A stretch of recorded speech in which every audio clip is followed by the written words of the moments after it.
21 ते 65 वयोगटातील पात्र लाभार्थी महिलांना प्रति महिना 1,500 रुपये देणाऱ्या लाडक्या बहिणी योजनेला महाराष्ट्रातील माता भगिनींनी उदंड प्रतिसाद दिलाय।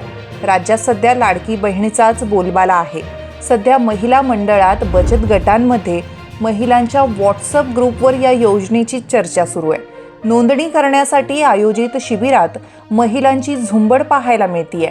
विरोधी पक्षांच्या नेत्यांनीही आपले फलक लावून या योजनेच्या नोंदणीसाठी शिबिरे सुरू केली आहेत। त्यावरून सत्ताधारी आणि विरोधक यांच्यात कलगीतुरा चांगलाच रंगलाय। अर्थसंकल्पात अर्थमंत्री अजित पवार यांनी या योजनेची घोषणा केल्यापासून तब्बल 1 कोटीहून अधिक महिलांनी त्यासाठी नोंदणी केली आहे। अजूनही नोंदणी शिबिरे ठिकठिकाणी सुरू असून नोंदणी झालेल्या महिलांची ही संख्या आणखीन वाढणार आहे। लवकरच महिलांच्या खात्यात 2 हप्ते जमा केले जाणार आहेत, म्हणजेच महिलांना 3,000 रुपयांची ओवाळणी मिळणार आहे। 31 ऑगस्टपर्यंत नोंदणी करण्याची मुदत सरकारने निश्चित केली आहे। एका कुटुंबातील 2 पात्र महिलांना या योजनेचा लाभ दिला जाणार आहे। 31 ऑगस्टपर्यंत या योजनेची मुदत असल्यामुळे महिलांनी नोंदणी करण्यासाठी गर्दी करू नये असं आवाहन सरकारकडून करण्यात आलंय। अतिरिक्त अर्थसंकल्पात पात्र लाभार्थी महिलांना प्रतिमाहा 1,500 रुपयांची मदत करणारी योजना अर्थमंत्री अजित पवार यांनी जाहीर केली आहे।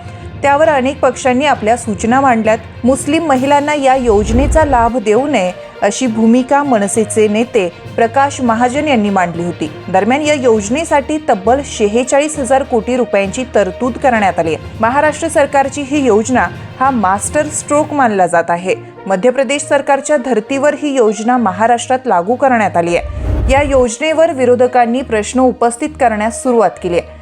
या योजनेसाठी महाराष्ट्र सरकार पैसे कुठून आणणार असा विरोधकांचा सवाल आहे। तर या योजनेमुळे वित्त विभागाला फुटला घाम अशा आशयाच्या बातम्या प्रसिद्ध झाल्यात।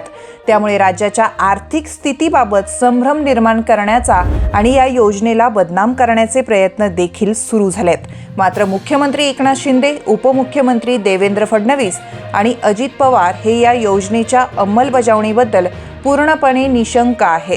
लाडकी बहीण योजनेच्या पाठोपाठ लाडका भाऊ योजना आणून महिलांप्रमाणेच तरुणांना आधार देणारी योजना सरकारने आणली आहे। लाडकी बहीण योजनेसाठी नोंदणी करण्यासाठी अनेक पक्षांनी शिबिरे सुरू केली आहेत। या शिबिरांच्या ठिकाणी संबंधित पक्षांच्या नेत्यांचे फोटो दिसत आहे।